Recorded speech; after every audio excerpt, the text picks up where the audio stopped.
وعلى آله وصحبه أجمعين. أما بعد فقد قال الله تبارك وتعالى في القرآن المجيد والفرقان الحميد: فأعوذ بالله من الشيطان الرجيم بسم الله الرحمن الرحيم فاعلم أنه لا إله إلا الله واستغفر لذنبك وللمؤمنين والمؤمنات. وقال رسول الله صلى الله تعالى عليه وسلم: عليكم بلا إله إلا الله والاستغفار فإن الشيطان قد قال أهلكت الناس بالذنوب فقد أهلكوني بلا إله إلا الله والاستغفار إلى آخر حديثه. وقال الله تبارك وتعالى في شأن حبيبه تعظيما وتشريفا وتكريما: إن الله وملائكته يصلون على النبي يا أيها الذين آمنوا صلوا عليه وسلموا تسليما. اللهم صل على سيدنا شفيعنا مولانا محمد وعلى آله وصحبه أفضل صلواتك وعدد معلوماتك وبارك وسلم. محترم المقام معزز بزرگوں اور عزیز ساتھیوں اور میرے رفیق سالکان و برادران راہ طریق، اللہ رب العزت کا ہم عاصی پر معاصی گناہ گار بندوں پر بے انتہا اور بے کراں فضل و احسان عظیم ہے کہ اس نے ہمیں اپنے حبیب مکرم نور مجسم سرور عالم محمد رسول اللہ صلی اللہ علیہ وسلم کی امت بابرکت میں پیدا فرمایا اور پیدا ہونے کا فخر عظیم عنایت فرمایا، اور یہ فخر انبیائی نکلا. اور ساتھ ہی ساتھ اس پرفتن و پرآشوب دور میں جہاں لوگ دین اسلام ہی سے ناواقف ہوتے چلے جا رہے ہیں، ایسے پرفتن دور میں اللہ رب العزت نے ہم سب پر یہ فضل و احسان کیا کہ ہم کو اپنے ایک ولی کامل کی صحبت سے مالا مال کر کر دین اسلام، ایمان و احسان کی نعمتوں سے سرفراز فرمایا. الحمدللہ الحمدللہ علی کل حال.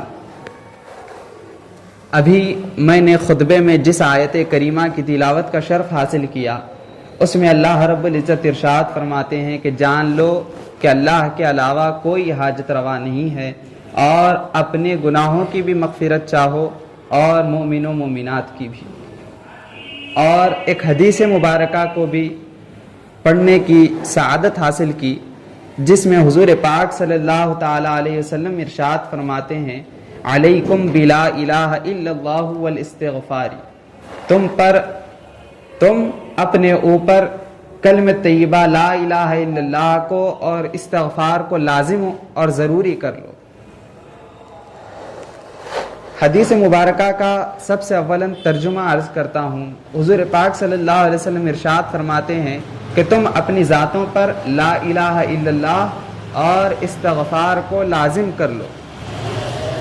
کیوں لازم کر لو؟ حضور پاک صلی اللہ علیہ وسلم آگے ارشاد فرماتے ہیں: فإن الشیطان قد قال. بے شک شیطان کہتا ہے کہ میں لوگوں کو گناہوں کے ذریعے اہلکت الناس بالذنوب، میں لوگوں کو ہلاکت کی طرف لاتا ہوں گناہوں کی طرف بھجا کر. شیطان کہتا ہے کہ جب میں گناہوں کی طرف ان کو لے جاتا ہوں اس کے ذریعے میں ہلاک کرتا ہوں. پھر شیطان کہتا ہے، شیطان ہی کا قول حضور پاک صلی اللہ علیہ وسلم ارشاد فرما رہے ہیں، شیطان کہتا ہے کہ جب میں انہیں گناہوں سے ہلاک کرنے جاتا ہوں تو اگر کوئی بندہ مومن اس میں ہوتا ہے تو وہ مجھے ہلاک کرتا ہے کلمہ طیبہ کے ذریعے. وہ مجھے ہلاک کر دیتا ہے کلمہ طیبہ کے ذریعے اور استغفار کے ذریعے. محترم سامعین اکرام، حدیث یہاں پر ختم نہیں ہوئی. آگے حضور پاک صلی اللہ علیہ وسلم ارشاد فرماتے ہیں کہ سب سے پہلے شیطان گناہوں کی چال چلتا ہے، سب سے پہلے گناہوں کا جال پھینکتا ہے. گناہوں میں اگر بندہ پھنس جاتا ہے تو اس کو ہلاک کر دیتا ہے. لیکن اگر کوئی پائے استقامت رکھتا ہے، اپنے پاؤں کو جمائے رکھتا ہے میدان میں، تو وہ کیا کرتا ہے؟ گناہوں کی طرف لے جاتا ہوں تو وہ کلمہ طیبہ کے ذریعے مجھے ہلاک کر دینے جاتا ہے. لیکن شیطان کے وار اور شیطان کی چالیں یہیں پر ختم نہیں ہوئی، بلکہ حضور پاک صلی اللہ علیہ وسلم آگے خبر دیتے ہوئے ارشاد فرماتے ہیں پھر شیطان کیا کرتا ہے؟ شیطان ان کے قلب پر ڈاکہ ڈالتا ہے. سب سے پہلے گناہوں کے ذریعے ان کے اعمال کو غارت کرنے کی کوشش کیا، لیکن دیکھا کہ اس کا عقیدہ مضبوط ہے، کلمہ طیبہ کے ذریعے اس نے مجھے ہلاک کر دیا، اب اس کے عقیدے پر، اس کے قلب پر وار کرتا ہے۔ کیا وار کرتا ہے؟ حضور پاک صلی اللہ علیہ وسلم ارشاد فرماتے ہیں جب کلمہ طیبہ کے ذریعے یہ دفاع کرتا ہے تو شیطان اس کے قلب میں یہ بات ڈال دیتا ہے کہ اس کو اللہ رب العزت نے ہدایت یافتوں میں شمار کر لیا ہے، وہ اپنے آپ کو ہدایت یافتہ شمار کر لیتا ہے۔ چنانچہ ہم سب اپنے پیران پیر حضرت شیخ عبد القادر جیلانی رضی اللہ عنہ کا واقعہ بارہا سنتے ہیں کہ جب حضور حضرت غوث اعظم رضی اللہ تعالیٰ عنہ باہر تشریف لے جاتے ہیں نماز ادا کر کر، تو بادل کی شکل میں شیطان کہتا ہے کہ میں نے تم پر سے شریعت کو اٹھا لیا، تم پر نمازیں معاف کر دی ہے۔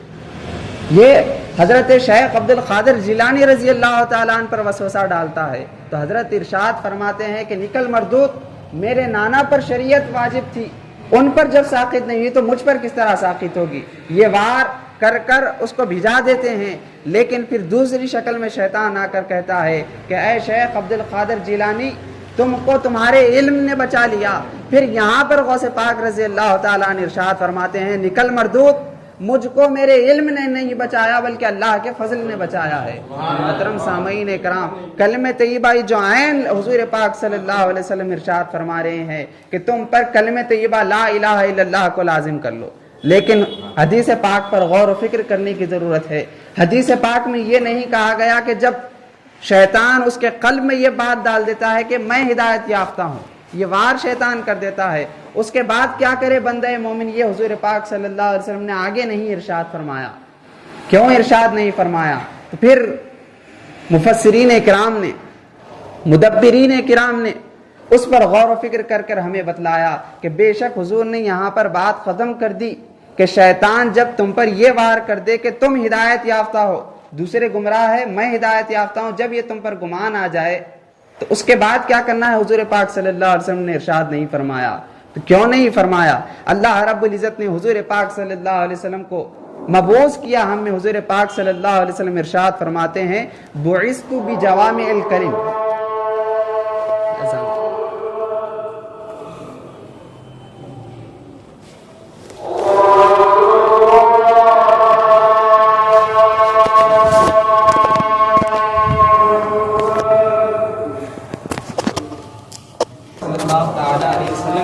فرماتے ہیں کہ بعثت بجوامع الکلم، کہ میں جو مبعوث کیا گیا ہوں جامع کلمات کے ساتھ۔ میری صفت یہ ہے کہ میں ایسا کلام کرتا ہوں جو جامع و مانع ہوتا ہے۔ بعثت بجوامع الکلم، میں جوامع کلم کے ساتھ مبعوث کیا گیا ہوں۔ حضور پاک صلی اللہ علیہ وسلم جو یہ ارشاد فرمائے ہیں، تو پھر حدیث مبارکہ پر غور کریں کہ حضور نے آخری جو وار ہے شیطان کا، اس کا حل نہیں بتلایا۔ تو اس کا حل کیا ہے؟ تو اسی حدیث پاک میں اس کا حل ہے۔ اسی حدیث پاک کو پھر ابتدا میں لے جایا جائے، جس طرح حضرت بانی جامعہ نظامیہ علیہ رحمت رضوان ارشاد فرماتے ہیں سیر عارف کی بدایت ہے نہایت کا مقام، سیر عارف کی بدایت ہے نہایت کا مقام، دائرے میں نہیں آغاز ہے انجام سے دور۔ یعنی جو دائرہ کھینچا جاتا ہے اس کی ابتدا جہاں ہوتی ہے انتہا بھی وہیں ہوتی ہے۔ تو حدیث پاک کی جہاں ابتدا ہو رہی ہے اس انتہائی وار کا، وہاں پر حکم ہو رہا ہے علیکم بلا الہ الا اللہ۔ پھر فرما رہے ہیں حضور پاک صلی اللہ علیہ وسلم جب یہ آخری وار کرتا ہے تب بھی تم پر ایک ہی چیز کو لازم کر لو۔ شیطان کے جتنے وار ہوتے جائیں گے، چاہے تمہیں جسمانی وار کرے یا تمہارے قلب پر ڈاکہ زنی کرے شیطان، تمہارے لیے واحد حل یہ ہے کہ تم کلمہ طیبہ کو تھامے رکھو۔ تو محترم سامعین کرام، کلمہ طیبہ کا یہ کمال ہے کہ بندے کے دل سے، دماغ سے شیطانی حملوں کو دور کر دیتا ہے، ایمان کی دولت سے مالا مال کر دیتا ہے۔ لیکن آج وائے افسوس، ہم کلمہ طیبہ پڑھنے والے تو ہیں لیکن کلمہ طیبہ کو جاننے والے نہیں ہیں۔ اس کو سمجھنا، اس کو پانا، اس کو دیکھنا، یہ آگے کی منازل ہے، یہ آگے کی منازل ہیں صوفیاء کرام کی۔ لیکن ہمارا حال یہ ہے کہ اس کو پڑھنے کا بھی ہمارے اندر ڈھنگ نہیں ہے۔ لیکن خود پیر مغاں ہاتھ میں مینا آیا، لیکن اے بادہ کشو تم کو نہ پینا آیا۔ تو محترم سامعین کرام، ہمیں علم دین حاصل کرنے کی ضرورت ہے، اور علم دین کا جو اصیل رکن رکین دین کا ستون ہے کلمہ طیبہ، اس کو حاصل کرنا اولاً ضروری ہے۔ صحابہ کرام رضوان اللہ تعالی علیہم اجمعین کی جو کیفیات تھی، صحابہ کو صحابیت کا مقام کس سے حاصل ہوا؟ صحابہ کو صحابیت کا مقام کس سے حاصل ہوا؟ تو سب سے پہلے صحابی کی تعریف ہمیں جاننے کی ضرورت ہے۔ صحابی کہتے ہیں اس شخص کو کہ جس نے حضور پاک صلی اللہ علیہ وسلم کا دیدار بحالت ایمان کیا ہو۔ ایمان کی حالت میں جس شخص نے حضور کو دیکھا ہے وہ صحابی ہے۔ ایمان کی حالت میں جس نے حضور پاک صلی اللہ علیہ وسلم کو دیکھا وہ صحابی ہے۔ تو یہاں پر حضور پاک صلی اللہ علیہ وسلم کے دیدار کے ساتھ اگر کسی چیز کا اتصال ہے تو وہ کلمہ طیبہ کا اتصال ہے۔ حضرت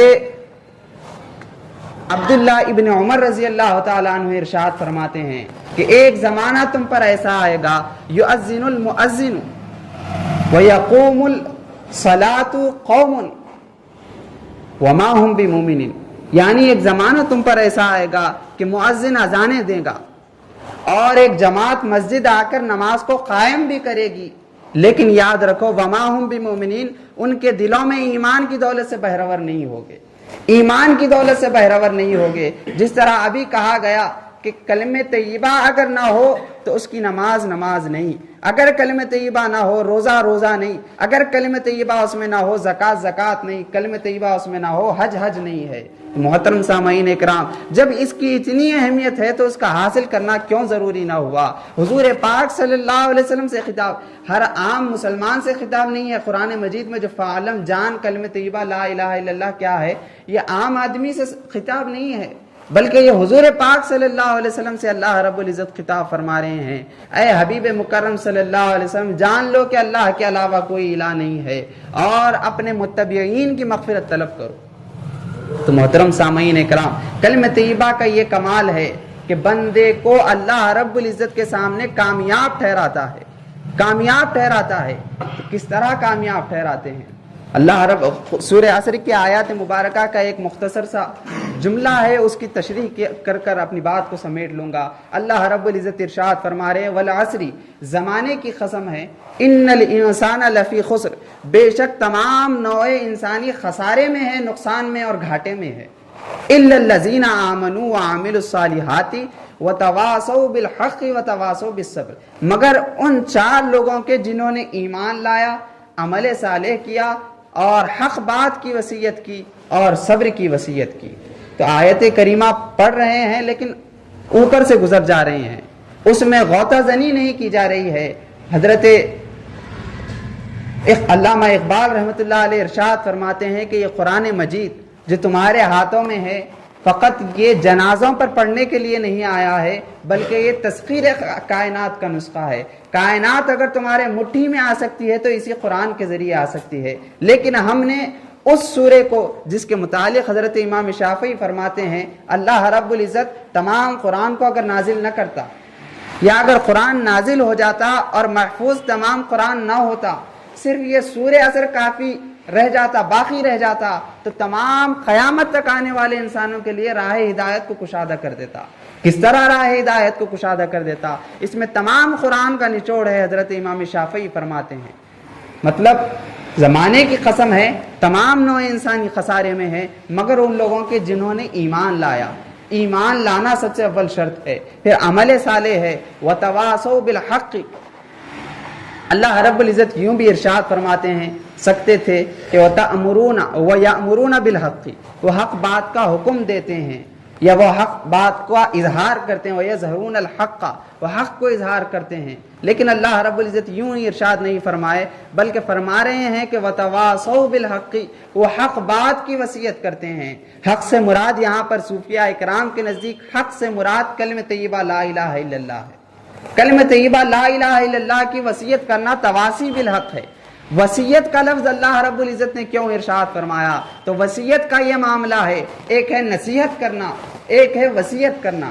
نصیحت یہ ہوتی ہے کہ روز انسان خطیب آتا ہے، واعظ آتا ہے، واعظ کرتا ہے، نصیحت کرتا ہے، چلا جاتا ہے۔ وصیت کا یہ معاملہ ہوتا ہے کہ جب انسان مرگ آ جائے، اس کے پاس موت آ جائے، موت کے وقت جو الفاظ ادا کرتا ہے بندہ، اس کو وصیت کہا جاتا ہے، اس پر عمل بھی کیا جاتا ہے وارثین کی طرف سے۔ تو جب بندہ مومن دوسرے بندے کو وصیت کرتا ہے تو اللہ رب العزت گویا یہ ارشاد فرما رہا ہے کہ میں بھی اللہ کی راہ میں قربان ہو چکا ہوں۔ یہ کیفیت پیدا کرنے کی ضرورت ہے، میں بھی اللہ کی راہ میں قربان ہو چکا ہوں، اب میں تمہیں وصیت کرتا ہوں کہ تم بھی اللہ رب العزت کی بارگاہ میں قربان ہو جاؤ. وصیت کا یہ معنی و مفہوم ہے. محترم سامعین کرام، حضرت عمر فاروق رضی اللہ عنہ، صدیق اکبر رضی اللہ عنہ، عثمان غنی رضی اللہ عنہ، حضرت مولائے کائنات رضی اللہ عنہ، ان کی حیات مبارکہ کو دیکھو. ان تمام کی حیات مبارکہ میں اگر کسی چیز کو تم دیکھو گے تو وہ کلمہ طیبہ لا الہ الا اللہ ہے. قرآن مجید کے 114 صورتیں ہیں، جس میں 86 صورتیں مکۃ المکرمہ میں نازل ہوئی. 86 صورتیں مکۃ المکرمہ میں نازل ہوئی، مابقی مدینہ بعد ہجرت نازل ہوئی ہیں. یعنی کیا مفہوم ہے اس بات کا؟ کلمہ طیبہ لا الہ الا اللہ کی جو تبلیغ ہے، یہ حضور پاک صلی اللہ علیہ وسلم نے اپنے مکی دور میں تمام کی. اپنے مکی دور میں تمام کی. اس وقت تک نہ نماز، روزہ، زکوٰۃ، حج، یہ چاروں فرائض دین بھی اس وقت تک موجود نہیں تھے. 13 سال جو حضور پاک صلی اللہ علیہ وسلم جس چیز کی تبلیغ کی، وہ کلمہ طیبہ یعنی غیر اللہ کی الوہیت کو، غیر اللہ کی مقصودیت کو قلب سے نکالتے چلے گئے حضور پاک صلی اللہ علیہ وسلم. یہ 13 سال کی تبلیغ ہے. اس 13 سال میں جو آیات کا نزول ہوا ہے وہ تمام کی تمام توحید و اسرار کو بتلاتی ہیں. وہ مکی آیات کا نزول ہیں. یوں تو دیگر مدنی آیات بھی اسرار و رموز کو بتلاتی ہیں، لیکن اس کا مفہوم و مدعا یہ ہے کہ یہ توحید و ایمان کو بتلاتی ہیں یہ آیات کریمہ.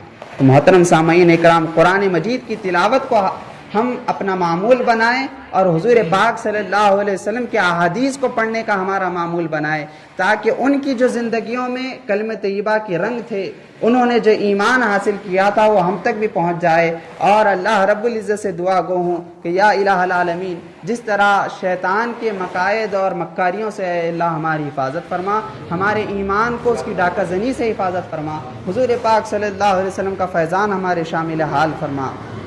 کلمہ طیبہ کو پڑھنے والا، جاننے والا، دیکھنے والا، پانے والا بنا. حضور پاک صلی اللہ علیہ وسلم کے تصدق و طفیل سے، لا معبود الا اللہ سے لا مشہود الا اللہ تک کی تمام منازل طے کرنے کی توفیق عنایت فرما. اور ہم کو جو مشائقین اعظام نے، ہمارے پیران اعظام نے جو علم دیا ہے اس پر عمل کرنے کی توفیق عنایت فرما. کہنے سننے سے زیادہ عمل کی توفیق عنایت فرما.